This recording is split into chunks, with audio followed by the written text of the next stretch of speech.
설문조사에 따르면 그 K 애니메이션 시청자의 58% 정도가 다른 한국 문화 컨텐츠를 탐색을 했다라고 해요. 32% 정도는 내가 한국어를 한번 배워보고 싶다. 한국 K 애니메이션이라는 것은 새로운 팬덤을 형성을 해 나가기 시작했습니다. 미국의 애니메이션 시장은 일본 작품 중심에서 지금은 한국 작품이 새로운 대안으로 진입을 하고 있습니다. 일본 애니메이션은 내수 시장 중심 경향이 강한 반면에 K 애니메이션은 기획 단계부터 글로벌 시청자들을 염두에 두는 경우가 많습니다. 특히 이제 디즈니 같은 경우에는 어떤 부서를 만들었냐면 K 컨텐츠 전담팀을 만들었다고요.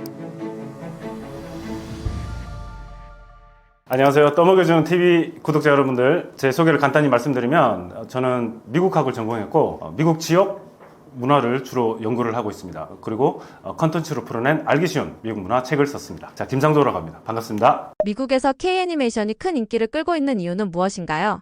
데몬 헌터스가 있고 킹 오브 킹스 같은 작품들을 중심으로 K-애니메이션의 인기가 상당히 증가를 하고 있습니다. 자, 그 배경에 대해서 한번 분석을 해드려 보겠습니다. 그렇다면은 미국 애니메이션의 어떤 시장이 어떻게 변화를 해왔는가를 보시면 좀 재밌는 거를 우리가 좀 알 수가 있게 되는데, 과거에 이제 1990년대부터 2000년대까지만 해도 일본 애니메이션이 상당히 주도를 많이 해왔어요. 그 대표적인 게 이제 포켓몬, 드래곤볼, 그리고 세일러문 같은 것들이 일종의 어떤 미국 시장 내에서도 전성기를 이루어왔는데, 자, 그 덕분에 일본 문화에 대한 관심도 많이 높아지고, 자, 미국 내에서 애니메라고 하는 그런 팬덤이 형성이 됐어요.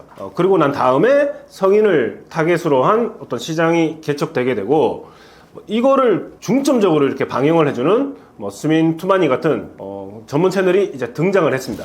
자, 그 다음에 2020년대 이후에 이제 K 애니메이션, 한국 애니메이션이 이제 부상을 하게 되는데, 그 대표적인 게 아까 말씀드렸던 K-팝, 데몬 헌터스, 그리고 킹 오브 킹스 같은 것들인데, 이것은 K-팝, K-드라마에 이어서 한류 콘텐츠의 어떤 확장된 어떤 형태로 볼 수가 있겠고, 특히나 이제 디즈니나 이제 넷플릭스 같은 글로벌 플랫폼이 이제 적극적으로 투자한 덕분도 있겠죠.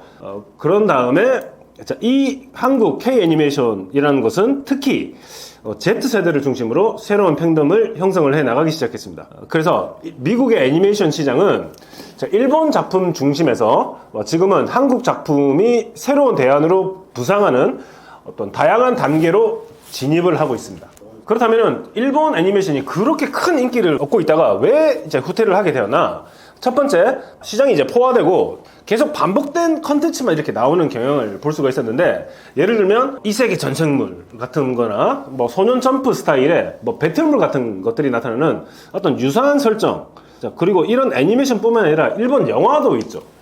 영화도 되게 저도 좋아했었는데, 일본 영화를 계속 접하다 보면 어떤 느낌을 가지게 되냐면 플롯이나 이런 것들이 거의 일정해요. 주인공이 과거로 돌아가서 회상을 하고 다시 어떤 경험이 앞으로 돌아오고, 자, 이게 반복되다 보니까 이제 신선도가 저하가 되기 시작하죠. 자, 그리고 매년 쏟아져 나오는 어떤 신작들 속에서 차별점을 찾기가 상당히 어려워졌고, 그 다음에 글로벌 전략 차이를 볼 수가 있는데, 자, 일본 애니메이션은 그 내수 시장 중심 경향이 강한 반면에 K 애니메이션은 기획 단계부터 글로벌 시청자들을 염두에 두는 경우가 많습니다. 예를 들어서 K-팝 데몬 헌터스는 기획 단계부터 미국 북미 시장과 K-팝 팬덤을 타깃으로 제작되었고, 초기부터 영어 더빙 등 해외 유통 전략을 고려를 했습니다. 자, 그리고 K 애니메이션은 웹툰 기반의 독특한 그림체하고 빠른 전개로 새로운 시각적 경험을 제공했다는 게 일본 애니메이션하고 조금 다른 게 아니었나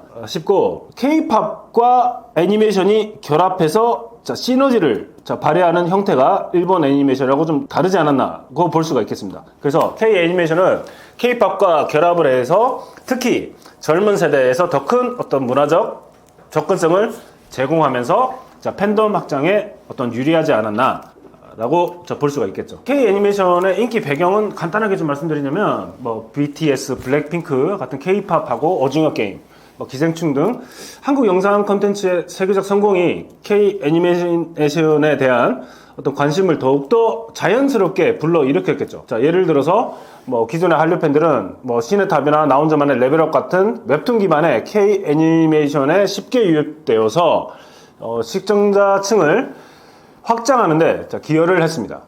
그래서 미국 시청자들의 어떤 그 반응을 분석해 봤더니 K 애니메이션에 대한 반응인데, 유명한 IMDb라는 게 있죠.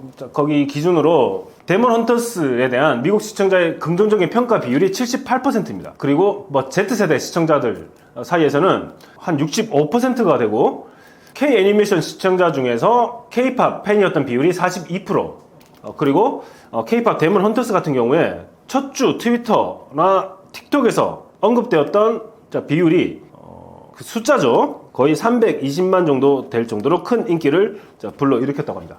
애니메이션을 통해 K-팝 더 나아가 한국 문화에 관심을 갖는 미국 시청자가 늘고 있다고 보시나요? 당연히 특히나 어리고 젊은 층에서 K 애니메이션이 인기를 얻기 시작했다면 그것이 관심이 확장되어서 K-팝이나 K 드라마로 이어질 수 있겠죠. 그것이 이어지는 단계가 넘어서지면 어떤 단계가 들어가지냐면 한국 문화 자체에 대한 관심이 깊어질 수 있습니다. 그래서 뭐 한국어를 학습하고 싶어 하는 인구가 늘 수 있고, 그리고 한국 음식을 접하고 싶은 숫자가 더 늘 수 있고, 더욱이나 한국 문화, 역사를 학습하고 싶은 숫자가 훨씬 더 늘어남으로써 그것이 궁극적으로는 한국 문화를 직접적으로 경험하고 싶어 하는 어떤 적극적 참여층이 늘 수가 있겠죠. 그래서 비행기를 직접 타고 자발적으로 한국으로 여행을 와서 한국 문화를 즐기면서 동시에 한국을 소비를 하는 그런 숫자가 늘어나는 그런 시너지가 발휘가 될 수가 있겠죠. 그래서 어떤 설문조사에 따르면 그 K 애니메이션 시청자의 58% 정도가 애니메이션을 접한 이후에 다른 한국 문화 컨텐츠를 탐색을 했다라고요. 그리고 32% 정도는 내가 한국어를 한번 배워보고 싶다라고 할 정도로 그런 숫자가 이 애니메이션 덕분에 늘었다고 해요.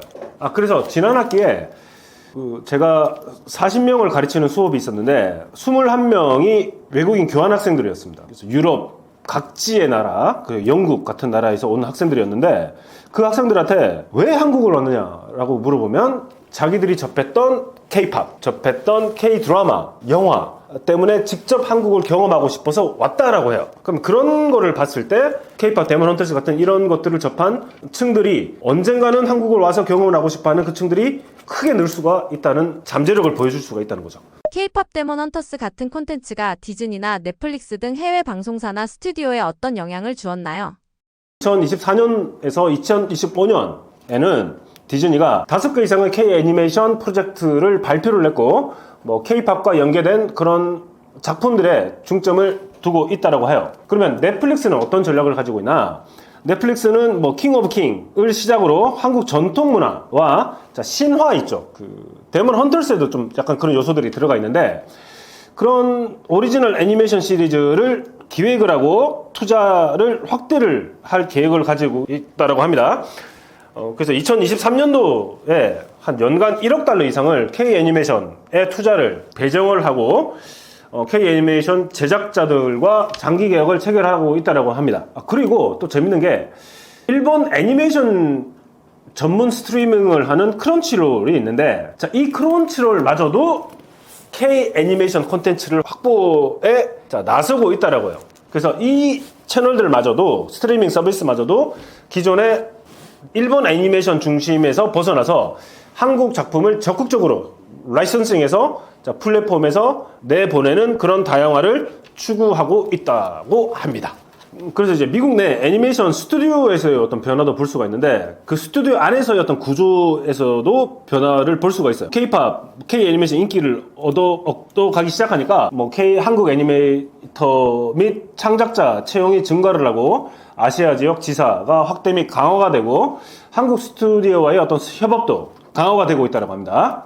그리고 그 창작의 방향성 있죠. 그래서 미국 안에서도 창작의 다양성을 추구하기 위해서는 뭔가 한국적인 문화적 요소를 반영하는 것도 나쁘지 않겠구나 라고 생각을 해보는 게 되겠고, 두 번째, K 애니메이션에서 나오는 독특한 한국적인 어떤 색채 있죠. 어떤 문화를 접목시키는 미학적 실험도 내가 할 수가 있겠구나. 그리고 그 안에 담겨있는 어떤 음악을 애니메이션과 결합하는 새로운 형식을 또 시도를 해볼 수 있지 않겠나 라고 본다는 거죠. 특히 이제 디즈니 같은 경우에는 K-팝 데몬 헌터스 이후에 애니메이션 부서에다가 어떤 부서를 만들었냐면 K 컨텐츠 전담팀을 만들었다고요.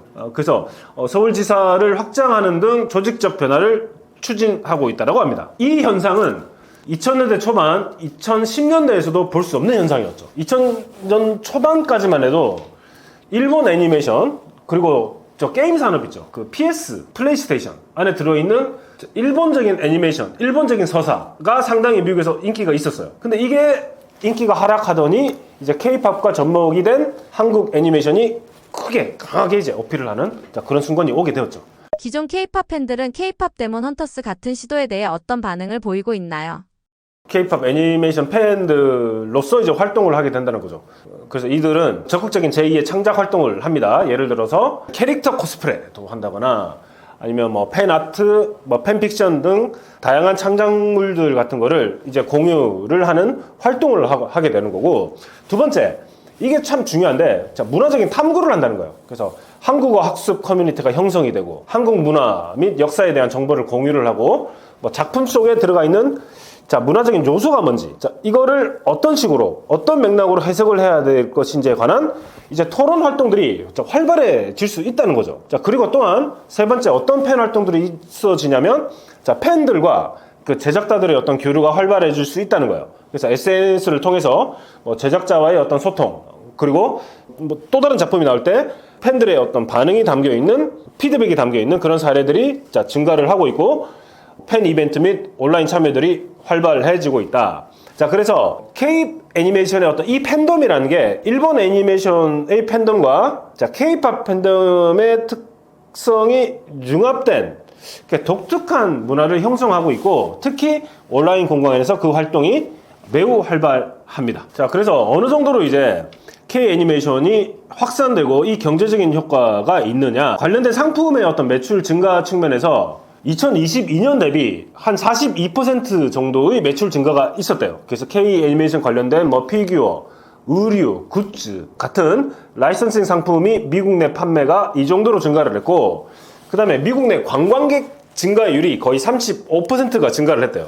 그래서 K 애니메이션이 배경이 된 한국 지역 방문을 목적으로 한 그런 관광객이 35%가 증가를 하고, 뭐 K 애니메이션에 담겨 있는 뭐 OST, 그리고 K-팝 음악의 미국 내 스트리밍 증가율이 25% 이상 되었다라고 합니다. 그래서 K 애니메이션이라는 것은 단순한 뭐 컨텐츠가 미국으로 수출되었다는 것을 넘어서 가지고 이 컨텐츠를 통한 여러 가지 경제적인 파급 효과, 그리고 한국적인 어떤 문화 콘텐츠가 이 정도의 경제적인 가치를 창출을 해낼 수 있다는 것을 여실히 보여주었다고 봅니다.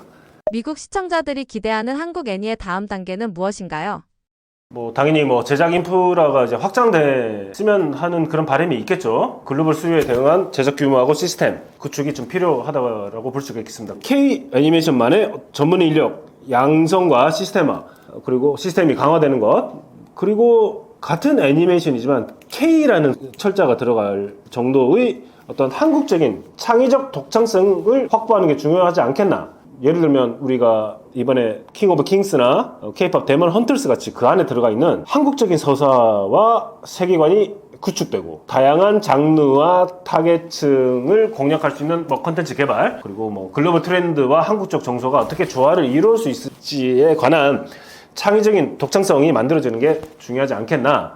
그리고 지속적인 어떤 비즈니스 모델을 생각해 본다면 글로벌 배급 같은 것들, 그리고 팬덤을 기반으로 한 수익성 창출은 또 우리가 어떻게 해 나갈 수 있는지에 관한 이런 다양한 것들을 함께 고민을 해 나간다면 K 애니메이션이 앞으로도 지속적으로 큰 인기를 보다 더 넓은 시장에서 얻어 나갈 수 있지 않을까라고 생각합니다. K 애니메이션의 잠재적인 어떤 장르하고 소재, 저도 고려시대, 조선시대 역사 번역을 사업에 참여해서 했는데 우리가 몰랐던 재밌는 스토리텔링들이 많이 있어요. 자, 그런 것들, 예를 들면 삼국시대, 조선시대, 고려시대에 들어가 있는 배경으로 한 어떤 재밌는 어떤 이야기들과 어떤 판타지적 요소들이 그 애니메이션에 묻어서 반영이 될 수 있는 그런 컨텐츠가 있으면 좋지 않겠나 개인적으로 생각을 해 봤었거든요. 그리고 뭐 한국적인 뭐 SF 같은 거, 그리고 각 도시를 배경으로 한 서울, 부산으로 한 어떤 도시적인 판타지 같은 거 재밌지 않을까라는 개인적인 생각도 좀 해봅니다. K 애니메이션은 단순한 어떤 컨텐츠를 수출을 했다는 것을 넘어서 가지고 한국과 이제 미국 간의 교류라고 하는 거죠. 그래서 이 교류라는 게 국가와 국가가 만나는 것뿐만이 아니라 사람과 사람, 다른 어떤 한국적인 문화와 문화가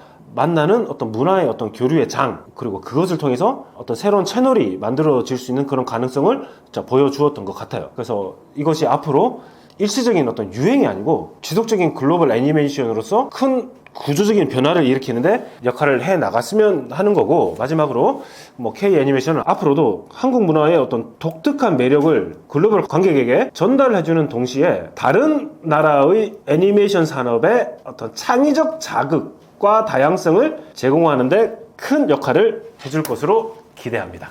미국에서 K푸드가 인기를 끄는 이유는 무엇인가요? K-팝, K-드라마에 이어서 이제는 K-푸드라고 하죠. K-푸드가 미국 식탁을 이제 사로잡고 있습니다. 그렇다면 한국 음식이 어떻게 미국 주류 문화로 들어왔는지, 그 비결은 무엇인지 함께 생각해 볼 수 있겠죠. 그래서 한국 음식이 미국에서 어떻게 인기를 끌게 됐는지에 관해서는 여러 가지 요인을 생각해 볼 수 있겠습니다. 첫 번째, 다양한 맛의 조화를 생각해 볼 수가 있는데, 매콤한 떡볶이 있죠. 떡볶이가 달고 맵고 다양한 어떤 맛의 조화를 느껴볼 수가 있고, 그 다음에 불고기는 달고 짭짤한 맛을 가지고 있고, 비빔밥 같은 것은 균형 잡힌 어떤 맛을, 여러 가지 재료들이 독특한 맛을 내면서도 그것들이 균형을 잡으면서 미국인들의 입맛을 사로잡았다고 합니다. 특히 미국 젊은 세대들은 자극적이면서도 좀 복합적인 맛을 추구하는 경향이 있다고 합니다. 그런 측면에서 봤을 때 이런 한국적인 떡볶이, 불고기, 비빔밥 같은 게 좀 어필을 했다라고 볼 수가 있고, 특히 또 한국 음식이 두 번째, 뭔가 건강한 음식이라는 이미지가 있어요. 예를 들면 김치 같은 어떤 발효식품, 그리고 채소 위주의 다양한 반찬, 그리고 영양학적으로 균형 잡힌 식단 구성, 예를 들어서 어떤 비빔밥 같은 것이 건강에 관심 있는 미국인들한테 상당히 이제 매력적으로 다가가고, 세 번째는 이제 문화적인 호기심을 들 수가 있겠는데, 특히나 이제 K-팝 아이돌이 좋아하는 음식이나 K-드라마 속 장면에서 보이는 어떤 한국 음식 같은 것들을 미국인들이 접하면서 한국 문화에 대한 관심이 높아지면서 동시에 자연스럽게 한식에 대한 호기심도 증가를 했다고 볼 수 있겠죠. 그 정도로 이 K푸드가 지난 10년 동안 놀라운 성장세를 보여줬는데, 2013년부터 2023년까지 한 10년간 걸쳐서 봤을 때 시장 성장률이 거의 119% 정도 성장을 했다고 합니다. 그리고 제가 있었던 2000년대 초반까지만 해도 그 한국 음식점, 코리안 레스토랑 같은 것들이 대도시 LA나 뉴욕 같은 대도시는 잘 모르겠지만은, 제가 살았던 중부에 있는 대도시에서도 흔하게 볼 수 있는 식당들은 아니었어요. 근데 이 숫자가 지금에 와서는 2023년도 기준으로 거의 4,500개 이상 정도로 증가를 했다라고요. 그런데 이것은 수치로서 봤을 때 전체 미국 전역에 위치하고 있는 그 중식당이 있죠. 차이니스 레스토랑. 이게 한 4만 개 정도 넘어갈 정도로 맥도날드, 버거킹, 웬디즈 같은 그런 미국 프랜차이즈 상점들 숫자보다 더 많은 게 중식당이라고요. 그 중식당의 숫자가 4만 개가 넘어가는데, 그래도 지난 한 10년 전부터 본격적으로 인기를 얻어가기 시작한 한인 식당의 숫자가 4,500개가 넘어갔다는 것은 이제 폭발적인 성장세를 보여준다는 것이죠. 특히나 이제 미국 밀레니얼들 사이에서는 한식에 대해서 접해본 적이 있냐라고 설문을 해보면 거의 78% 정도가 접한 적이 있다라고 할 정도로 한식의 인지도도 많이 높아졌다는 거죠. 그래서 이런 수치를 보고 이제 생각을 해본다면, 이제 한국 음식이라는 것이, K푸드라는 것이 더 이상 이제 그 틈새 시장이 아닌 미국 식문화의 중요한 일부로 빠르게 자리 잡았음을 보여줍니다. 미국인들이 특히 좋아하는 한국 음식 탑3는 무엇인가요? 제일 첫 번째로 그 한국식 치킨을 들 수가 있겠습니다. 그 한국식 프라이드 치킨하고 미국식 프라이드 치킨하고 좀 다른데, 한국식 프라이드 치킨은 미국인들에게 어떻게 다가오냐면 뭔가 더 크리스피하더라고요. 왜냐면 우리 치킨은 좀 두 번 튀기죠. 두 번 튀겨서 그런지 더 얇고 바삭하면서도 기름기가 더 적다고 생각을 하고, 그리고 맛도 있죠. 양념치킨, 간장치킨, 마늘치킨, 매운치킨, 여러 가지 다양한 소스로 버무려진 치킨의 맛을 볼 수 있다는 게 한국 치킨의 장점이고, 이런 것 때문에 그래서 그런지 이러한 다채로운 맛을 선사하는 한국식 치킨이 미국인들의 입맛을 사로잡은 핵심 요인이었다고 합니다. 특히나 이제 미국 젊은이들 사이에서는 SNS를 통해서 반드시 먹어봐야 될 음식 중에 한국 치킨이 제일 먼저 언급이 된다고요. 자, 미국에는 없는 문화인데 그 치맥 문화 있죠. 치킨하고 맥주를 함께 먹는 문화를 영화나 K 드라마를 통해서 접해서 미국인들이 한국식 치킨과 맥주를 환상적인 조합으로 여기면서 치맥 문화는 이게 단순한 식사를 넘어서 하나의 어떤 즐거운 사회적인 내가 경험을 해볼 수 있는 것으로 다가와가지고 폭발적인 인기를 더하고 있다고 합니다. 다만 뭐 한국처럼 후라이드 치킨에 맥주를 먹는 치맥 문화는 우리는 흔하죠. 근데 미국도 비슷한 게 있어요. 어떤 게 있냐면 특히 스포츠 경기가 있을 때 그 버팔로 윙 있죠. 특히나 이제 그 스포츠 바에 가가지고 미국인들이 스포츠 경기 구경하면서 맥주를 함께 먹는 그런 문화가 있긴 있는데, 우리의 치맥 문화는 어떤 공동체적 문화예요. 함께 즐기면서 마시고 먹고 함께 즐기는 그런 문화적인 측면이 있는 반면에, 자, 미국식 치맥 문화라는 것은 뭔가 버팔로 윙에다가 이제 맥주를 먹으면서 스포츠를 내가 보면서 즐기는 어떤 개인적인 즐거움 측면에서 우리나라의 어떤 치맥 문화하고 조금 다르다고 볼 수가 있겠습니다. 두 번째는 라면을 들 수가 있겠습니다. 간편하면서도 강렬한 맛의 한국 라면은 미국 대학생들 사이에서 특히 인기가 높은데, 제가 2000년대 초반에 미국에 있을 때만 해도 월마트나 이런 마트를 가면 제일 인기가 있다기보다는 자주 인스턴트 라면 하면 미국인들이 주로 많이 사 먹던, 저렴하고 자주 사 먹던 인스턴트 라면이 주로 일본 브랜드였어요. 마루찬, 제가 기억나는데 마루찬 같은 그런 라면인데, 몇 번 먹어보면 우리 입맛에는 별로, 저는 개인적으로 마루찬 같은 게 별로 맛이 그렇게 우리나라 라면만큼 맛이 없었거든요. 근데 우리나라 라면은 일본 라면에 비해서 뭔가 매콤하고 자극적인 맛이 좀 곁들여져 있죠. 그리고 면발도 일본 라면에 비해서 조금 쫄깃한 그런 면발을 가지고 있어요. 반면에 이제 일본 라면은 좀 약간 자기들 딴에는 깊은 육수와 섬세한 맛이 좀 들어진다라고 하는데, 이런 일본 라면하고는 좀 다른 매력으로 한국 라면이 많이 다가온다고 합니다. 그리고 뭐 한류 문화가 점점 큰 인기를 얻어 나가면서 나중에 이제 월마트나 주로 미국 마트를 나중에 한국에 돌아오기 전에 그런 마트를 갈 때 보면은 점점 이제 한국 라면들이 많아지기 시작하더라고요. 지금은 어디를 가나 이제 파는 것이 한국 라면이 될 정도가 되었는데, 신라면, 뭐 진라면 같은 그런 브랜드는 뭐 아마존하고 이제 월마트를 가면 베스트셀러로 자리 잡을 정도로 인기가 있어졌고, 그리고 라면을 활용한 다양한 레시피 가 뭐 틱톡과 유튜브에서 꾸준한 조회수를 올리고 있습니다. 그리고 세 번째, 이제 갈비찜을 쓸 수가 있는데, 부드럽게 익은 어떤 소갈비, 달콤한 어떤 양념의 조화가 미국인들 입맛에 완벽하게 맞아 떨어진더라고요. 특히나 이제 이 갈비라는 것은 좀 비싸죠. 그래서 고급 한식당에서 특히 뭐 시그니처 메뉴로 자리를 잡았다라고 합니다.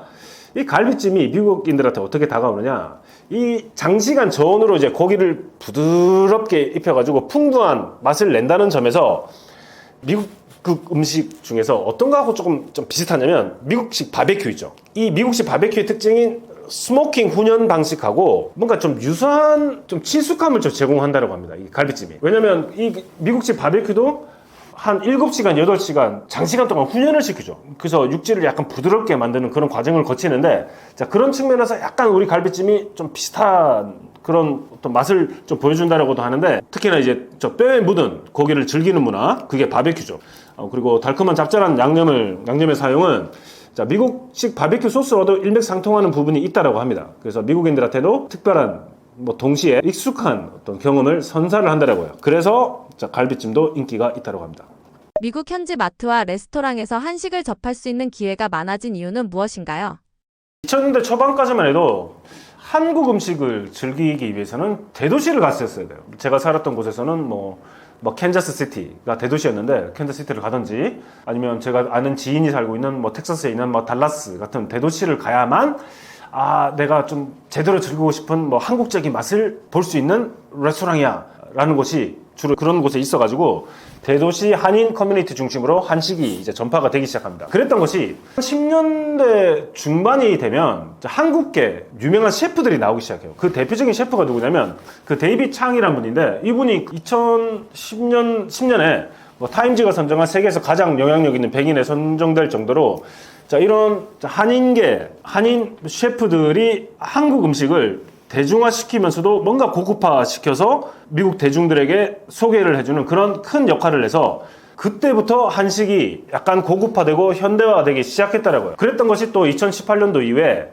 K-팝과 뭐 한류 드라마가 전 세계적으로 인기가 있어지면서 많은 사람들이 한국 음식에 대해서도 관심을 갖기 시작하고 2020년대 이후에는 뭐 팬데믹 이후에 뭐 집밥 트렌드와 함께 뭐 소셜미디어에서 다양한 한식 레시피가 확산되기 시작했다고 해요. 그래서 많은 미국인들이 한국 음식에 대해서 관심을 갖게 되고 즐길 수 있는 그런 게 형성이 되었다고 합니다. 자, 그리고 한식에 대한 접근성이 또 확대가 됐는데 그 역할을 크게 했던 곳이 어디냐면 대표적으로 H마트입니다. 대형마트 체인 같은 곳인데 한국계 소유의 요즘에는 이 H마트가 폭발적으로 성장을 해가지고 미국 전역에 많이 걸쳐져 있습니다. 그래서 지금 현재는 14개주 이상에서 100개 이상의 H마트가 있어가지고 H마트를 가면 이제 한국인들 뿐만이 아니라 정말 많은 미국인들 그리고 다양한 아시아계 다양한 인종들을 볼 수 있을 정도로 H마트가 큰 인기를 얻고 있습니다. 뭐 굳이 H마트가 아니더라도 미국을 대표하는 마트인 월마트, 타겟, 뭐 코스트코 가도 김치, 고추장, 뭐 라면 같은 한식 재료는 쉽게 찾아볼 수 있게 되었죠. 그 정도로 한식의 접근성이 이제 확대가 되었습니다. 미국식 치킨과 한국식 치킨의 차이점은 뭐가 있나요? 미국식 치킨은 두껍고 바삭한 튀김옷을 가지고 있어요. 두 번 튀기지 않았습니다. 자, 그리고 우리가 쓰는 향신료하고 좀 다른 스파이스 향신료를 써요. 그래서 약간 먹을 때 염지도 좀 덜 돼 있는 것 같고 맛이 조금 좀 우리보다는 좀 덜 다양하다라고 해야 되나? 그리고 사이드 디쉬로 뭐 와플, 그리고 우리가 KFC를 가면 비스켓이라고 하죠. 빵 같은 거, 각 구운 빵. 그런 비스켓과 함께 제공이 됩니다. 그리고 소스도 뭐 대표적으로 미국인들이 즐겨 먹는 소스가 뭐 렌치 소스, 바베큐 소스, 아니면 또 매콤한 뭐 버팔로 소스 한 이 정도 세 가지 정도 사람들이 이제 찍어서 먹는 편인데 반면에 한국식 치킨은 얇고 바삭하죠. 두 번씩 튀기기 때문에.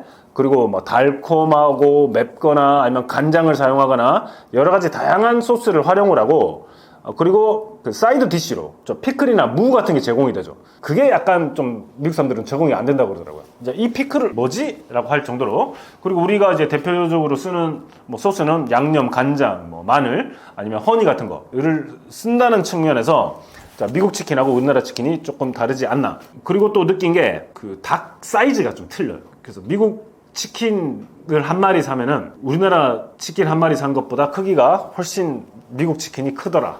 한식이 미국에서 단순한 음식 그 이상으로 하나의 문화로 받아들여지는 이유가 무엇이라고 생각하시나요? 한식의 가장 큰 강점을 생각해 보면 경험을 제공한다는 점입니다. 특히 이제 한국식 바비큐 있죠. 고기구이 같은 한국식 바비큐 같은 경우에는 단순한 어떤 음식이 아닌 테이블에서 직접 구워 먹는 어떤 사회적 경험을 선사하죠. 또는 건강에 대한 관심이 높아지면서 발효식품인 김치와 장류가 미국인들에게 어떤 그 슈퍼푸드로 주목받고 있습니다. 그리고 또 여담으로 또 말씀드리자면 그 미역 있죠, 미역. 미국에도 가면 바닷가에 미역이 널브러져 있는데 이제 미국인들이 미역 같은 걸 잘 안 먹어요. 바다에 미역이 영어로 뭡니까? seaweed죠. 바다의 잡초. 그래서 잡초라고 그래가지고 잘 안 먹는데 많은 동양계 사람들, 특히 한국인들이 자주 찾고 소비를 하니까 이 미역도 많은 미국 어부들한테도 큰 수익원이 됐다고 해요. 그리고 이것도 나중에 슈퍼푸드가 될 정도로 이런 한국 음식으로 인해서 미국인의 여러 가지 슈퍼푸드, 좋은 음식에 대한 인식이 많이 달라졌다. 자, 그러면 지금의 한식은 미국의 다양한 식문화하고 만나가지고 새로운 형태로 진화를 하고 있습니다. 예를 들어서 이제 한국, 멕시코의 어떤 퓨전 음식, 불고기 타코 있죠. 뭐 김치 캐사디아 같은 메뉴는 LA를 중심으로 큰 인기를 얻고 있습니다. 그래서 로이 최우이라는 분이 뭐 고기 타코 트럭, 코이 타코 트럭이라고 하는데 이러한 퓨전 트렌드의 선구자이고 그리고 뭐 한식 버거 있죠. 그래서 뭐 양념 치킨 버거, 뭐 불고기 버거는 미국 패스트푸드 문화의 한국적인 풍미를 뭐 더해주는 역할을 했죠. 그렇기 때문에 뭐 맥도날드 우리가 잘 알지만 버거킹 같은 데서도 한국 메뉴에서 영감을 받은 자, 그런 한정판 버거들이 출시가 되고 있습니다. 그리고 또한 어떤 현대적인 비빔밥을 생각해 볼 수가 있는데, 뭐 전통적인 한국식 비빔밥에서 영감을 받은 무슨 그레인볼이라고 해요. 그래서 건강식을 추구하는 미국인들 사이에서 인기 있는 런치 옵션이 되었다고 합니다. 미국 시장에서 성공한 한국 기업들 세 곳을 생각을 해본다면 첫 번째 농심을 들 수가 있겠죠. 그래서 신라면을 위시로 한 여러 가지 라면 제품으로서 미국 인스턴트 누들 시장에서 강세를 보여왔습니다. 자, 특히 신라면 같은 경우에는 월마트나 아마존에서 베스트셀러로 언제나 자리 잡고 있을 정도로 이제 캘리포니아에 공장을 설립하기도 했죠. 그리고 CJ 제일제당에 이제 비비고 만두를 들 수가 있는데, 예전에 그 만두 이러면 만두가 영어로 이제 덤플링이죠. 덤플링이라는 용어가 쓰일 정도로 중국계 만두가 자리를 잡고 있었는데, 저 비비고의 만두 있죠. 이제 만두가 이제 고유명사가 됩니다. 이제 미국인들도 덤플링이 아니고 이제 한국식으로 만든 만두는 그냥 만두구나, 이게 고유명사화가 되어서 미국인들한테도 이제 한국 만두를 접하게 할 수 있는 가장 큰 역할을 해준 게 CJ 비비고였다. 그리고 요즘에는 냉동 김밥 같은 것들도 인기가 있다라고 해요. 그리고 우리 제과 회사 있죠.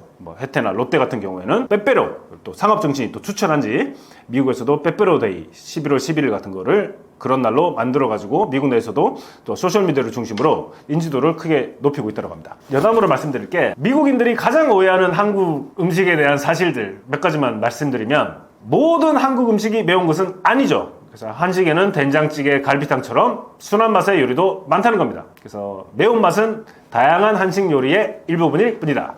두 번째, 김치. 김치는 발효 과정과 활용법이 완전히 다른 좀 독특한 한국 음식인데, 배추김치 외에도 다양한 수백 가지 레시피로 이루어진 종류의 김치가 있다는 것도 알면 좋겠죠, 미국인들이. 자, 그리고 모든 한국 음식이 건강한 것은 아니겠죠, 우리가 잘 알듯이. 그래서 고칼로리 음식 같은 음식인 치킨, 제육볶음 같은 것들도 많이 있고, 그리고 한국인들이 전통적으로 좀 짠맛을 선호하는 경향이 있습니다. 그래서 모든 한국 음식이 다 건강하다는 건 아니라는 것은 미국인들이 알 필요는 있겠죠. 미국인들이 가장 좋아하는 한식 조합, 대표적인 게 이제 떡볶이와 소주. 아니, 우리는 떡볶이에다가 소주를 먹는 사람들이 많이 있지 않을 건데, 이게 유행을 탔더라고요. 그래서 매콤한 떡볶이하고 시원한 소주의 조합이 미국 젊은 사람들 사이에서 좀 인기 있는 K푸드의 경험으로 자리 잡았다고 합니다. 그래서 특히 이제 그냥 소주가 아니고 이제 과일 소주 있죠. 과일 맛의 어떤 소주가 미국인들한테 조금 좀 덜 자극적이죠. 그냥 소주는 좀 우리가 알코올 같은 그런 향이 나잖아요. 근데 과일 맛을 가지고 있는 소주는 좀 친숙하게 다가올 수가 있고, 약간 칵테일처럼 이게 느껴져가지고, 이러한 과일 맛 소주를 페어링한 그런 여러 가지 음식들이 좀 늘어나고 있는데, 그게 이제 떡볶이인데, 자, 이러한 트렌드에 힘입어가지고, 자, 미국 내 소주 판매량이 지난 5년간 연평균 15% 이상 성장을 했다고 합니다. 이제 이 한국 음식은 미국에서 단순한 이국적 요리가 더 이상 아니에요. 그래서 일상 속에서 친숙하게 즐길 수 있는 어떤 한 선택지로서 이렇게 자리를 잡았습니다. 그래서 맛과 건강, 다 건강한 음식은 아니겠지만, 그리고 또한 이제 문화적인 호기심이 어우러진 이 K푸드의 매력은 앞으로도 계속될 거라고 전망합니다. 최근 무더위로 인해 미국의 MZ세대들이 양산을 들기 시작했다는 뉴스가 있었는데요. 이처럼 기후 변화가 패션이나 브랜드 트렌드에도 영향을 미치고 있다고 보시나요? 제가 요즘에 미국 MZ세대의 어떤 특징이라고 영상이 몇 가지 올라온 거를 봤었는데, 그걸 보면서 약간 좀 놀란 게 있었는데, 요즘 미국인들이 더운 여름에 예전에 제가 보지 못했던 이제 양산을 쓰고 이렇게 돌아다니는 그런 모습들이 있는 거를 봤습니다. 그래서 이 사람들이 왜 예전에 쓰지 않았던 이런 양산들, 우산들을 이 더운 여름에 쓰고 있는지, 그리고 이 양산이 그 UV 양산이라고 그래서 이제 자외선을 차단시킬 수 있는 그런 양산이라고 합니다. 이제 그런 양산을 쓰고 다닌다고 하는데, 그게 약간 놀라웠습니다. 왜냐면 제가 2000년대 초반에 미국에 있을 때만 해도 이 더운 여름에 미국에서 캠퍼스 길을 쫙 걷고 있으면은 아무리 더운 여름이라도 미국인들이 그 당시만 해도 이제 그 선크림 있죠. 선크림을 영어로 말하면 이제 선블락이라고 하는데, 선크림을 다 바르고 이렇게 다니는 미국인들도 많이 없었고, 비가 와도 우산도 안 쓰고 더운 햇빛이 짱짱하던 그런 여름에도 양산을 쓰고 다니는 사람들 많이 없었습니다. 유일하게 양산을 쓰고 다니는 사람들은 동양인 학생들 밖에 없었거든요. 그런 트렌드가 지금은 약간씩 좀 그거를 쓰는 방향으로 가고 있구나라고 해서 좀 재밌다고 좀 생각을 했는데, 자, 그러면 우리가 이제 더우니까 햇빛을 가리기 위해서 이제 햇빛 가리개를 쓰잖아요. 그럼 요즘에 미국도 얼마나 이렇게 더운지 좀 말씀을 드려보겠습니다. 제가 이제 미국 중부에 제가 캔자스에 살았는데 미국 지도를 4개를 접으면 딱 중간 지점이 제가 살았던 이제 캔자스입니다. 그 캔자스가 우리나라 날씨로 따지자면은 경기도 북부 정도 날씨가 돼요. 그래서 여름은 좀 되게 덥기도 하고 겨울에는 뭐 남쪽 지역인 뭐 광주나 부산보다 경기 북부 지역이니까 상당히 좀 추웠던 걸로 기억을 합니다. 근데 여름 날씨도 좀 더워봤자 한 30도, 31도, 32도 정도 2000년대 초반까지만 해도 그런데 지금은 이제 기후 변화 때문에 지구 온난화로 인한 기후 변화 때문에 그런지 모르겠는데 이게 최고 기록이 2023년도에 이제 46도를 찍었다고 그러더라고요. 캔자스뿐만 아니라 전통적으로 이제 미국에서 가장 더운 지역 이러면은 남부 텍사스 지역을 말하는데 텍사스 지역은 거의 뭐 53도를 찍기도 하고 그 남서부 지역에 있는 사막 지역에 위치해 있는 그 피닉스, 아리조나주의 피닉스 같은 그런 도시도 거의 45도 정도 기록할 정도로 아주 좀 더운 어떤 기록적인 어떤 폭염에 미국인들 역시 시달리고 있다고 합니다. 특히나 미국 도시 지역은 우리나라하고 비슷하게 약간 열섬 현상 때문에 일상생활에 큰 더위 때문에 영향을 받으면서 조금 고생을 하고 있다라고 좀 들었습니다. 자, 그래서 이제 미국의 기후 변화는 얼마나 심각해졌냐면 예전에 비해서 전체적으로 이제 기온이 1.8도 정도 이렇게 상승을 했다고 그러고, 자, 폭염 빈도도 20% 정도 더 증가를 했다고 합니다. 자, 그리고 또한 날씨가 더워지니까 이제 가뭄도 심해지는데 특히나 이제 캘리포니아 지역 우리가 잘 알듯이 불이 많이 났잖아요. 자, 그쪽 지역만 해도 가뭄이 심해서 농사를 짓는 것도 어려워지고 자연에서 발生한 그런 화재의 문제도 상당히 심각한 현상으로 대두가 되고 있는 상황입니다. 그런데 그 역사 어떤 문화적인 맥락으로 봤을 때 전통적으로 미국인들은 우산을 좀 안 쓰는 편이에요. 왜 우산을 안 썼는지 역사적으로 좀 약간 우리가 짚어보면은 미국인들은 전통적으로 우산 사용에 대한 어떤 그런 관념이 유럽이나 아시아 사람들하고는 상당히 좀 달랐습니다. 그래서 비가 와도 좀 우산을 안 쓰는 경향이 있었고 양산은 더욱이나 좀 낯선 존재였습니다. 미국인들이 우산을 끌었냐면은 우산이 만들어졌던 1700년대에 이 우산이라는 게 영국에서 이렇게 미국으로 건너오게 되는데 그 당시 우산이라는 것은 여성들이 가방 속에 들고 다니거나 어떤 패션의 하나의 어떤 아이템으로 쓰는 액세서리 개념이었습니다. 자, 그래서 이제 1800년대가 와서 이 우산을 사용한다는 것이 많은 미국인들 생각에는 아주 여성적이거나 또는 좀 귀족적인 것으로 여겨져 가지고 특히 남성들한테는 인기가 없었습니다. 자, 그랬던 것이 1900년대에 와 가지고 점점 이제 자동차 문화가 이제 발전을 해 나가니까 이게 자동차를 몰고 다니고 특히나 미국에서는 내가 가고 싶은 어떤 건물에 가면 그 건물 바로 앞에 차를 대가지고 비가 오더라도 굳이 우산을 쓰고 이동을 해야 되는 그런 불편함들이 뭐 한국 같은 그런 것보다는 상당히 좀 없는 편이었어요. 자, 그래서 비가 와도 이제 우산을 쓴다는 것은 내가 비로부터 나를 보호한다기보다는 뭔가 불편한 것이구나라는 그런 인식이 되게 확산되는 편이었습니다. 자, 그랬던 것이 2000년대 와가지고 기후 변화하고 특히나 이제 피부 건강에 대한 인식이 사람들 사이에서 이제 증가를 하기 시작해가지고 우산에 대한 어떤 재평가가 나기 시작합니다.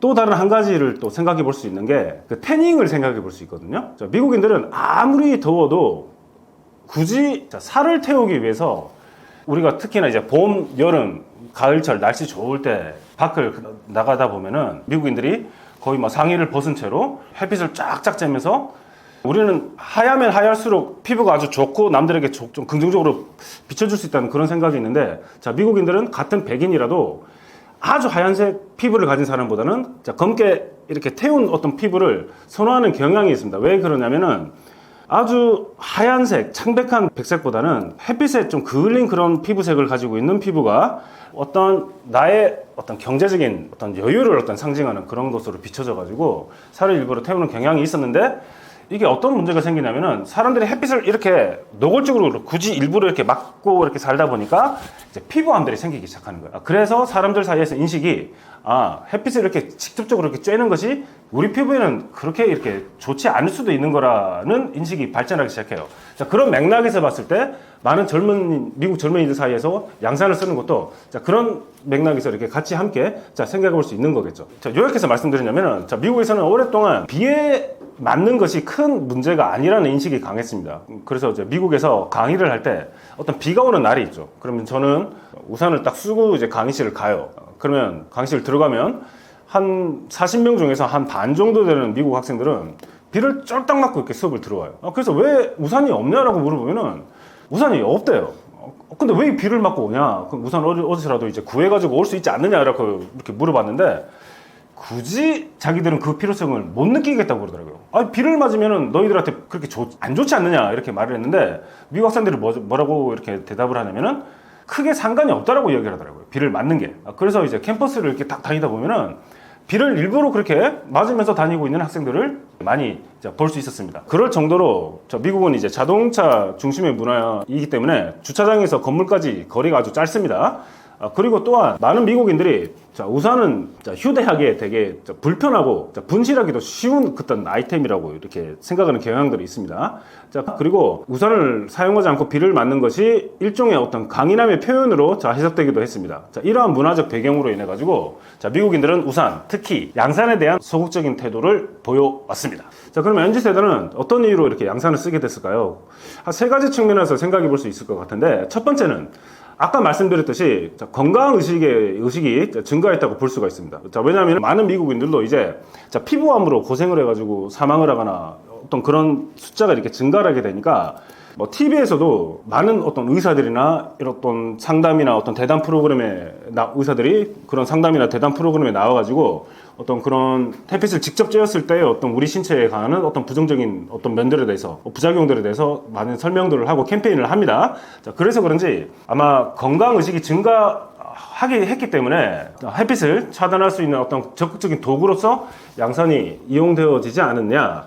두 번째 또 생각해 볼 수 있는 것은 어떤 지속 가능성 추구 측면에서 생각해 볼 수 있는데, 일회용 선크림보다 지속적으로 사용 가능한 양산을 선호하는 어떤 환경 의식이 더 증가하지 않았나 볼 수 있고, 세 번째 또 생각해 볼 수 있는 거는 아시아 문화 영향을 좀 들어볼 수 있겠습니다.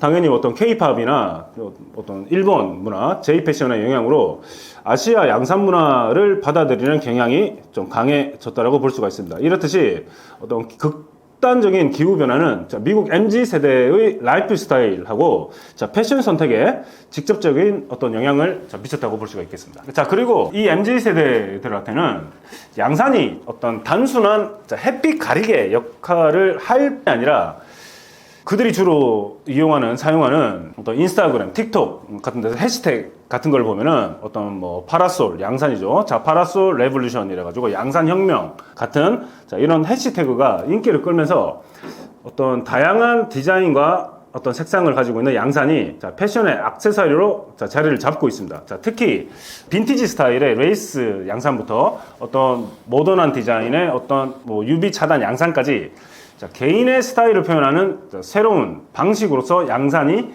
활용되고 있습니다. 그래서 그런지 이 양산이 미국에서 어느 정도로 성장을 했냐면 지난 3년간 156% 정도가 성장을 했다고 합니다. 그리고 MZ들이 구입을 하는 양산의 평균 가격이 89불이라고 합니다. 그러면 우리 돈으로 하면 한 10만 원 정도가 넘어가겠죠. 우리가 편의점에서 비 오면 양산 우산 같은 거 하나 사면 얼마일까요? 한 15,000원, 2만 원 정도 하는데 이런 10만 원, 11만 원 정도의 돈을 지불하고 MZ세대들 사이에서 양산을 구매해서 즐기는 사람들이 있다는 거죠. 그리고 온라인 판매 비중도 예전 대비 한 68% 증가를 했다라고 하는데, 특히 이제 코로나19 이후에 야외 활동이 이제 증가를 하기 시작했습니다. 그리고 극단적인 어떤 기후 변화로 인해서 미국 어떤 양산 시장이 폭발적으로 지금 성장하고 있다고 보고 있습니다. 그렇다면은 미국 MZ세대는 양산을 어떻게 착용하고 있을까요? 재밌게 생각해 볼 수가 있는데, 첫 번째, 어떤 개인의 스타일을 반영한 패션 아이템으로 사용을 하고 있다고 볼 수 있겠죠. 예를 들어서 어떤 MZ세대 청년들은 햇빛 가리개, 햇빛을 가릴 수 있는 햇빛 가리개로서 머릿속에 달아가지고 양산을 쓰고 뭐 양산을 쓴다기보다는 뭐 달고 다닌다거나 아니면 뒤에 백팩에 연결해가지고 뭐 핸즈프리 양산으로서 활동성을 높인 어떤 새로운 착용 방식을 선보이고 있습니다. 자, 또는 양산과 함께 선글라스, 경량 자켓 등 같은 것들을 코디네이션 해가지고 선 프로텍션 룩 같은 게 있다라고 합니다. 자, 그런 룩을 완성하는 그런 추세입니다. 요즘 미국에서 세대별 양말 신는 법으로도 세대차가 난다던데 실제로 MZ세대와 알파세대의 패션 감각에는 어떤 차이가 있나요? 이게 다 그렇다는 건 아니겠죠. 그래서 뭐 X세대 전부 다 양말을 이렇게 신는다, 아니면 뭐 밀레니얼 세대, Z세대, 알파 세대가 뭐 그 그룹 안에서 모든 구성원들이 그렇게 쓰는 건 아니겠죠. 자, 그런데 어떤 경향을 우리가 볼 수가 있는데, 자, X세대, 저 같은 X세대 같은 경우에는 뭐 정장에는 정장 양말을 신겠죠. 뭐 캐주얼에는 크루삭스를 매치해가지고 전통적인 스타일을 선호를 합니다. 그렇다면 그 다음 세대인 밀레니얼 세대는 양말을 어떤 식으로 착용을 하냐면, 자, 발목 위로 살짝 올라오는 뭐 앵클삭스를 선호를 하고, 뭐 실용성과 편안함을 중시하는 그런 경향이 있고, 그 다음 세대인 Z세대에서 보면은 어떤 경향을 볼 수가 있냐면, 자, 무릎까지 올라오는 뭐 하이삭스나 두꺼운 어떤 튜브삭스를 즐겨 신으며 뭐 개성이 드러나는 패션 아이템으로 활용을 하기도 합니다. 자, 그 다음에 요 최근 세대인 알파 세대를 보면은 이들이 가지고 있는 어떤 특징이 뭐냐면, 어떤 자유분방하고 트렌디한 스타일을 되게 추구하는 경향이 있는데, 그런 점을 어떤 반영한 뭐 다양한 어떤 색상과 패턴의 양말을 믹스 매치해서 착용하는 경향이 있습니다. 자, 그래서 미국에서는 최근에는 양말을 신는 법이 세대를 구분하는 새로운 기준으로 떠올랐다고 합니다. 자, 이러한 차이는 어떤 단순한 패션을 넘어서 각 세대의 어떤 가치관과 정체성을 반영한다고 볼 수가 있겠죠. 그리고 MZ세대하고 또 알파세대 사이에서의 어떤 패션 감각의 차이는 어떤 게 있나? 다 그렇다는 건 아닙니다. 그 MZ세대 패션을 보면 Y2K하고 레트로 스타일을 좀 선호한다고 하고, 지속 가능한 어떤 패션과 어떤 빈티지 아이템을 또 중시한다고요. 개인을 표현하기 위해서 믹스 앤 매치 스타일링을 즐기는데, 알파 세대는 아까 말씀드렸듯이 뭔가 디지털 세대이기 때문에서 더 그런지 모르겠지만은 뭐 디지털 뭐 네이티브적인 뭐 하이브리드 스타일을 또 선호한다고 합니다. 자, 그리고 뭔가 젠더를 구분하지 않는 젠더리스 패션을 완전히 수용한다고요. 그래서 어떤 가상과 현실을 넘나드는 뭐 AR 패션을 뭐 도입하는 그런 청년들, 그룹의 구성원들도 있다라고 합니다. 그래서 MZ 세대가 개성과 가치에 중점을 둔다면은 알파 세대는 더욱 경계가 없는 뭐 유동적인 어떤 정체성, 젠더리스라고 하는 그런 예를 들어서 또한 뭐 디지털 표현에 중점을 두는 패션 감각을 보여주고 있습니다. 한국은 세대를 전쟁, 문화, 교육 시스템으로 나누는 경우가 많은데 미국에서는 세대를 나누는 가장 중요한 기준은 무엇인가요?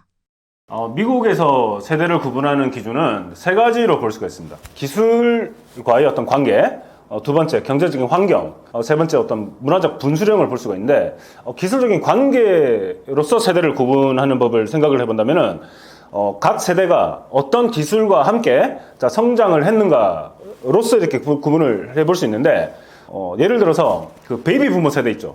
2차 대전이 끝나고 나서 50년대, 60년대 나왔던 베이비 부머 세대는 어떤 기술과 함께 성장을 했냐면, 그 당시 TV가 처음 나왔어요. 그 다음에 저희 같은 X세대는 PC와 함께 성장을 했죠.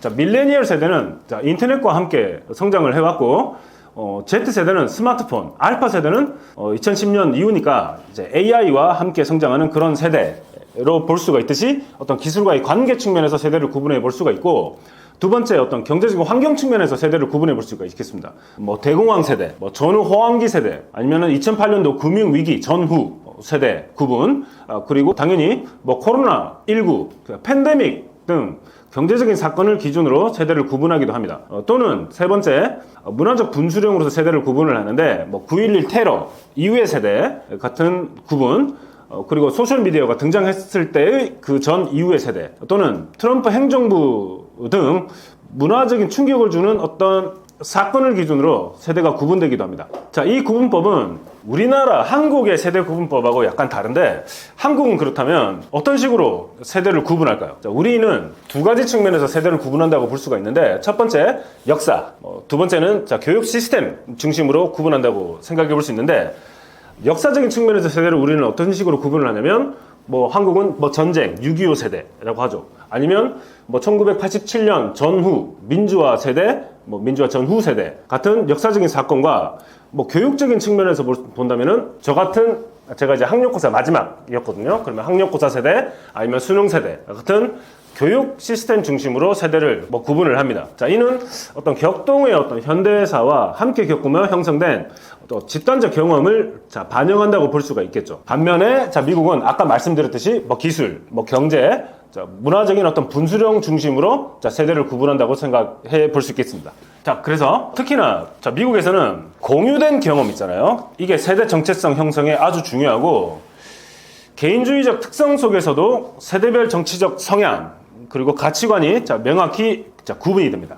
자, 미국은 뭐 세 가지 측면에서 세대가 구분된다고 했는데 그럼 현 미국에서 우리가 구분을 하는 세대별 인구 구성 비율은 어떻게 될까? 2023년도 기준으로 자, 베이비 부모 세대는 전후니까 2차 대전 이후니까 1946년부터 1964년에 출생했던 세대를 자, 베이비 부모 세대라고 해요.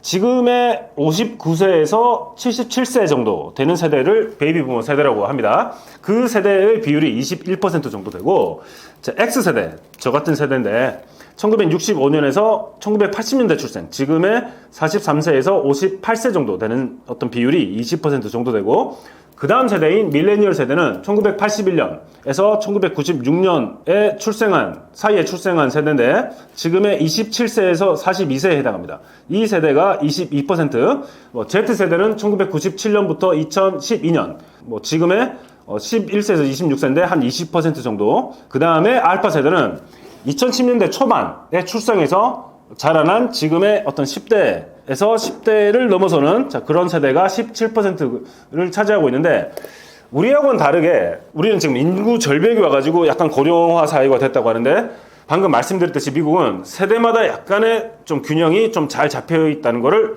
볼 수가 있습니다. 요즘 미국에서 말차가 유행이라고 들었는데요. 단순한 식음료 유행을 넘어 어떤 의미나 가치를 담고 있다고 보시나요? 말차가 뭘까요? 말차라는 것은 약어가 아니고 녹차잎을 곱게 갈아서 만든 가루를 의미하는 일본어입니다. 근데 이 말차가 한때 커피 공화국이라고 불리던 미국에서 어떤 새로운 음료 트렌드로 이제 부상을 하고 있습니다. 예를 들어서 2015년부터 이 말차라는 것이 서서히 인기를 얻기 시작해가지고 2020년 이후에 팬데믹을 넘어서서 미국인들 사이에서 특히 젊은이들 사이에서 어떤 건강에 대한 관심이 높아지면서 폭발적인 인기를 얻었습니다. 뭐 특히 이제 인스타그램 같은 곳에서 포토지닉한 비주얼 같은 걸로 주목을 받아가지고 뭐 요즘에는 뭐 스타벅스를 비롯한 뭐 대형 커피 체인들에서도 말차 메뉴가 이제 확대되고 있습니다. 뭐 최근에는 뭐 우리가 잘 알지만 미국에서도 뭐 말차 라떼, 말차 스무디 같은 것뿐만 아니라 말차 디저트, 말차 칵테일까지 이 말차라는 것이 다양한 형태로 이제 발전을 하고 있습니다. 그러면 이 말차가 인기를 얻고 있다는 것이 어떤 의미를 가질까? 세 가지 측면에서 또 생각해 볼 수가 있는데 첫 번째, 뭔가 이제 건강을 추구하는 웰니스 라이프 스타일의 어떤 상징이 이게 되고 있다고 합니다. 다른 말로 하면은 말차라는 것은 단순한 음료가 아니고 건강한 라이프 스타일을 추구하는 MZ세대의 정체성 표현의 수단이 되었습니다. 그래서 이제 카페인 함량은 높지만은 자연적이고 건강한 이미지로 이 말차가 이제 인식이 되고 있다고 해요. 두 번째, 문화적인 어떤 개방성 표현. 그래서 말차를 즐김으로써 아시아 문화에 대한 어떤 존중과 수용을 나타내는 문화적 상징으로서 다양성을 중시하는 MZ세대의 어떤 가치관을 반영을 한다고 볼 수가 있겠죠. 제가 있었던 2000년대 초반까지만 해도 대부분의 미국인들은 이제 커피를 즐겨 먹죠. 방금 말씀드렸던 말차 같은 거를 즐겨 먹는 미국인들은 되게 이제 드물었어요. 근데 이런 것들이 요즘 특히나 MZ세대를 넘어가면서 이 세대가 이제 즐기고 있다는 것은 어떤 문화적인 개방성의 어떤 표현이 되지 않을까 저도 개인적으로 생각해 볼 수 있겠고, 특히 또 이제 이 말차라는 것을 통해서 어떤 미니멀리즘 그리고 어떤 명상과의 어떤 연결고리도 생각해 볼 수가 있는데, 일본 차 문화가 가지고 있는 어떤 정신과 어떤 연결이 돼가지고 명상과 어떤 마음 챙김을 실천하는 어떤 도구로 말차가 활용되고 있다고 합니다. 자, 그리고 말차가 미국 커피 문화에 가져온 변화는 어떤 게 있을까?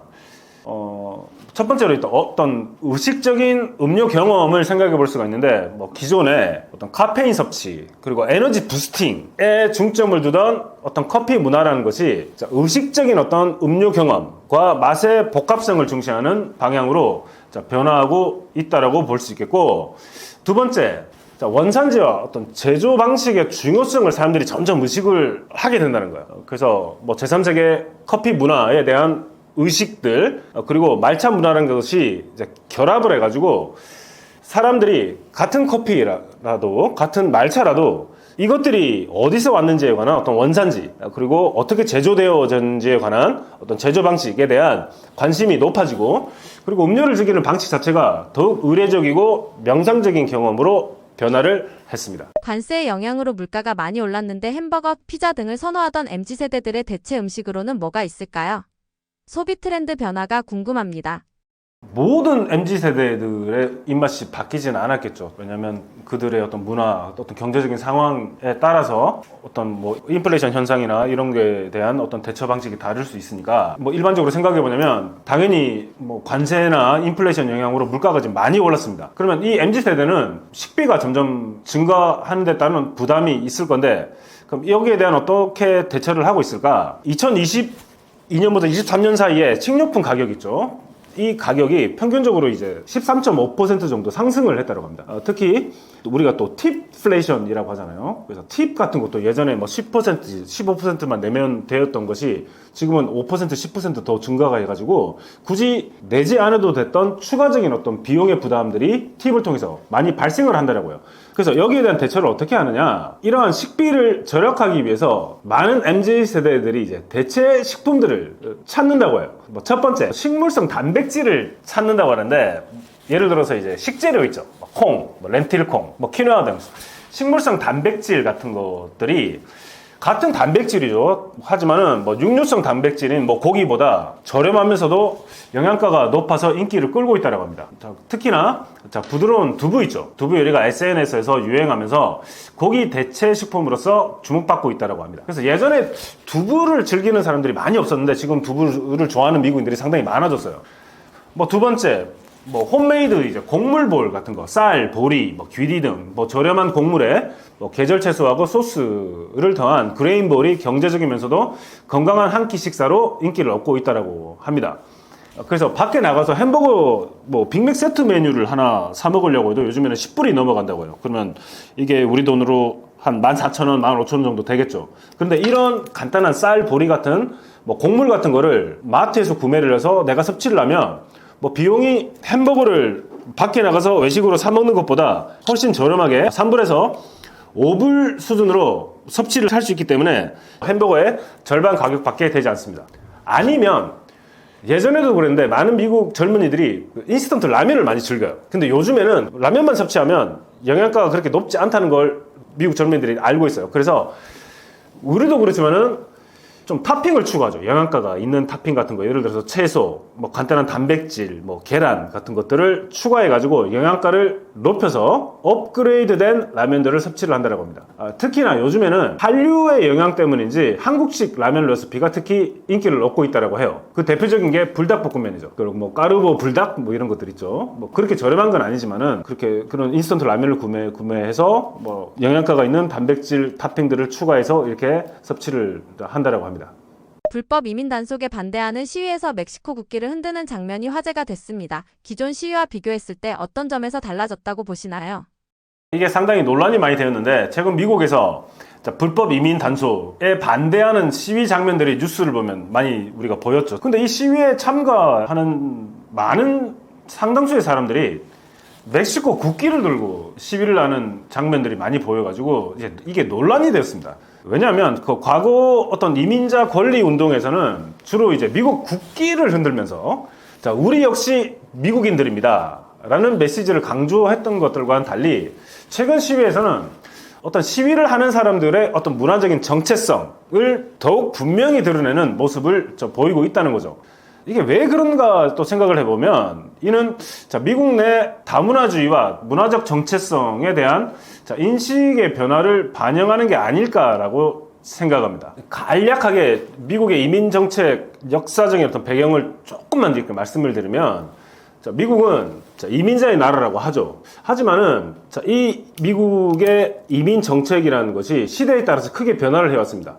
예를 들어서 1960년대 전까지만 해도 미국으로 이민을 왔던 사람들은 대부분 유럽인들이었습니다. 그런데 이것이 1965년도 이민법이 개정이 되면서 그 이후부터 아시아 그리고 라틴 아메리카에서의 이민이 크게 이제 증가가 하게 됐는데 2000년대 들어가지고 9.12 테러가 발생을 하게 되고 거기에 대한 대처로서 어떤 테러와의 전쟁 그리고 거기에 또 이어져 오는 어떤 경제적인 불황 등으로 이민 정책이 이제 강화가 되었습니다. 특히 멕시코 국경을 중심으로 한 불법 이민 문제가 정치적인 쟁점으로 이제 부상을 했습니다. 자, 이 멕시코 미국 국경은 어떤 곳이냐? 세계에서 가장 많은 사람들이 넘나드는 국경 중에 하나로 매년 수십만 명의 불법 이민자들이 이 국경을 통해서 미국으로 들어오고 있습니다. 그래서 이 국경을 통해서 예전에 불법 한인 이민들도 많이 건너갔었고 이제 중국계 이민자들도 이제 멕시코 국경을 통해서 넘어가는 사람들도 꽤 많이 있었습니다. 이러한 불법 이민을 이제 단속을 하고 이것들이 더욱더 이제 트럼프 행정부에 들어와가지고 강화가 되기 시작하는데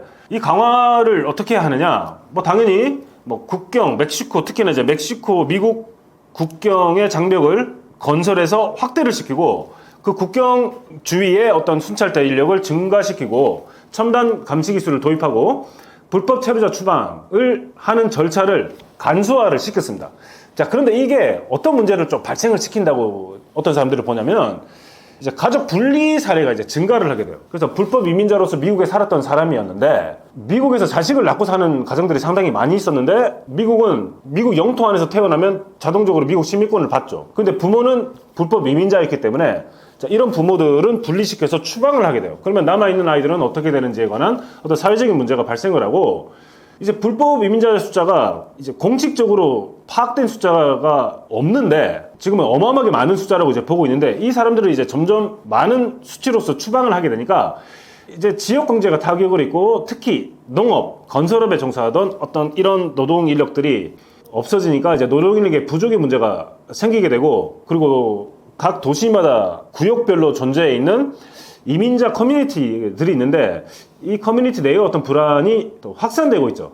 그리고 또 인권 문제도 발생을 하는데 구금 시설 내에 어떤 열악한 환경, 망명자 신청, 권리 제한, 그리고 특정한 인종을 타겟으로 해서 불법 이민자를 단속을 하는 게 아니냐라고 해서 많은 시위들이 발생을 하는데 거기에서 오는 어떤 불만 그리고 그거를 바라보는 이민 단속 과정에 대한 어떤 국제 인권 단체의 어떤 비판 등 이 강화된 단속 정책은 불법 이민자들 일부를 좀 감소를 시켰지만 동시에 어떤 사회적 인도주의적 문제를 야기시켜 왔습니다. 특히 어린이 구금 시설 문제는 국제적인 비판을 받아왔습니다.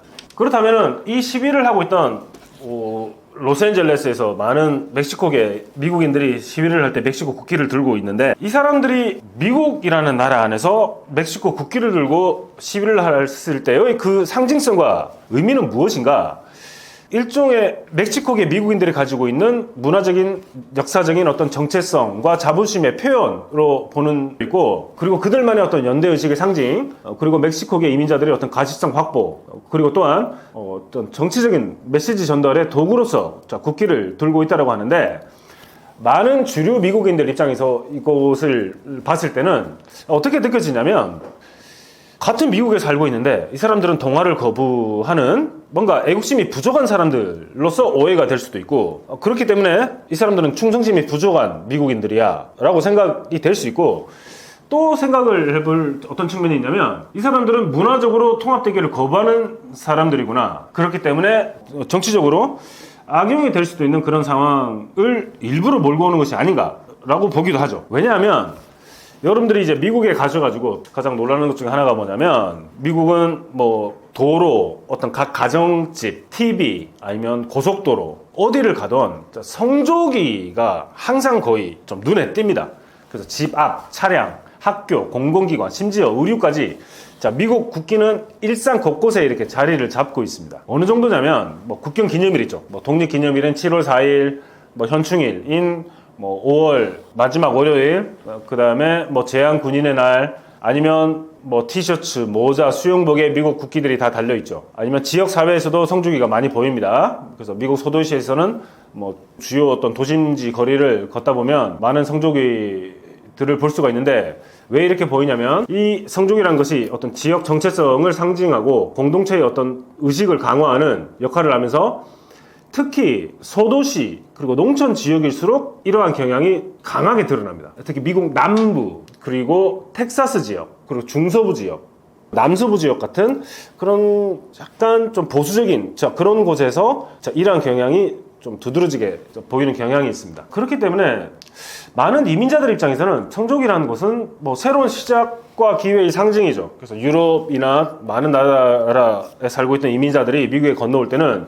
그들 자신들이 가지고 있었던 아메리칸 드림, 미국인으로서의 새로운 어떤 꿈을 이루려 이렇게 가고 있는데, 특히 이제 그거를 대표적으로 상징을 하는 게 뭐 자유의 여신상과 미국의 국기잖아요. 그래서 시민권 취득을 할 때 작은 미국 성조기를 흔드는 것이 중요한 의식입니다. 반면에 일부 소수민족 집단들에게는 이 성조기가 어떻게 받아들여지냐면 역사적 억압의 기억과 연결되어서 복잡한 감정을 불러일으키기도 합니다. 그 대표적인 감정을 느끼는 그룹이 뭐 멕시코계 이민자들 있죠. 미국에 살고 있는. 왜냐하면 미국 지도를 보셨을 때 남부 쪽 텍사스부터 아리조나, 캘리포니아 지역까지 이게 예전에 멕시코의 영토였잖아요. 그 영토를 미국이 뺏어가지고 미국 영토로 이렇게 가져갔는데, 그래서 많은 미국에 살고 있는 멕시코계 미국인들이 어떻게 생각하냐면 우리가 미국으로 넘어온 게 아니고 국경이 우리를 넘어갔다라고 이야기를 해요. 그래서 이 사람들 입장에서는 이게 언젠가는 자기들이 되찾아야 될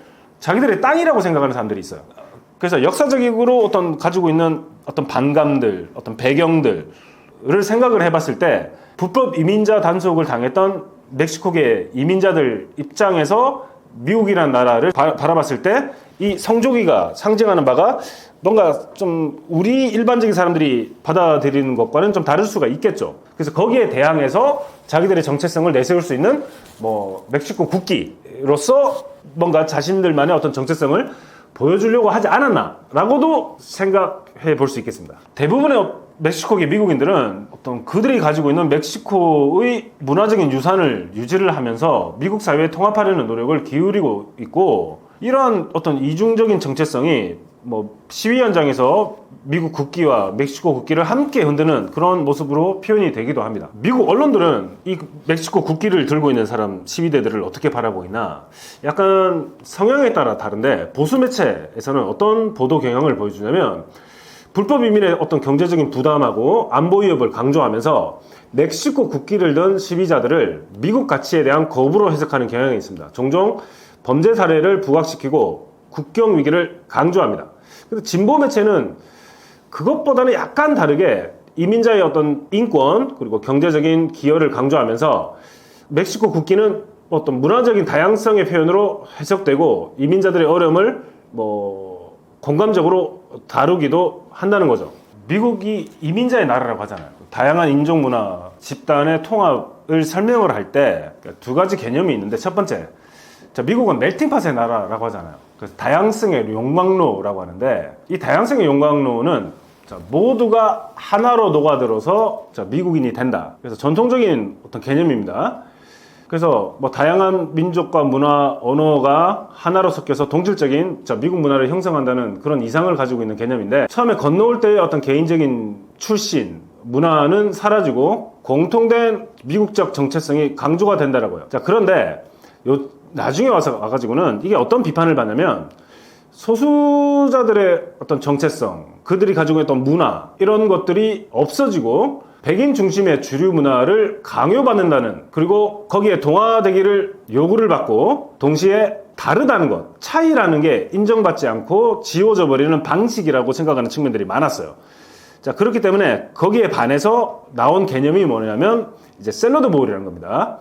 샐러드 보울이라는 것은 우리가 잘 알지만 뭐 다양한 것들이 섞여 있지만 각자의 맛과 색을 유지를 한다는 거예요. 그래서 이 개념은 다양한 인종과 문화가 공존하되 고유한 정체성을 유지한다는 그런 시작이에요.